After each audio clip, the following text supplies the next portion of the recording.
আচ্ছা একটু ঘামটা মুছে নেই, আমার দুপাশে দুই সুন্দরী হট নায়িকা বসে আছে, ঘামিয়েই যাচ্ছি। কি করব, প্রশ্ন কি বলবো? হ্যাঁ, মানে গোপন কিছু যেটা রায়হান রাফির মানে বলা যাবে না লিস্টে রয়েছে, কিন্তু আপনি সাংবাদিক ভাইদের জন্য আজকে বলে দেবেন। আর মাত্র 4 দিনই তো আছে, আরে ধুর, এটা কিছু না। গোপন জিনিস গোপনই থাক না, বাকিটা তো সেই গোপন। রাইট, এই যে মিমি বলে দিয়েছে বাকিটা তো হলে গিয়ে দেখবে। এটা কোনো কথা হলো? তো মিমির কিছুই কথা তো আমি বলবেন না? ফেলতেই পারবো না, নো, অসম্ভব ব্যাপার। আচ্ছা, ওকে। ভীষণ কষ্ট পাবে।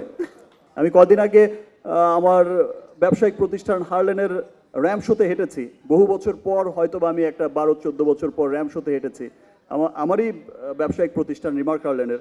সেখানে তুফান লুকেই হেঁটেছি, আমার 5 নায়িকা ছিল এবং তারা প্রত্যেকেই তুফানের গান উড়াধুরা, মিমির গান এমনভাবে গাইছে যে তারাই সিনেমার অ্যাক্ট্রেস, এমনভাবে ওন করছে।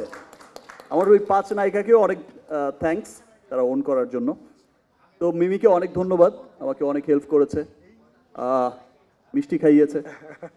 নাবিলা, নাবিলা, তুমি তুফান রে পায় আয়নারে ভুলে গেলা। ঠিক আছে ব্রাদার, তাই হয়, তাই হয়। দিয়ে দিলাম। খুবই এক্সাইটেড এই ছবিটা কে নিয়ে, বিকজ তোমাদের সবার প্রিয় শাকিব খান রয়েছে সেখানে। আর শাকিব, আমি না জিজ্ঞেস করেই বলে দিচ্ছি, he was wonderful to work with, and not only he. এই যে গান এবং look। এইবার তোমার টার্ন আমার প্রশংসা করার, হ্যাঁ না? আমার দুপাশে দুই সুন্দরী হট নায়িকা বসে আছে, ঘামিয়েই যাচ্ছি।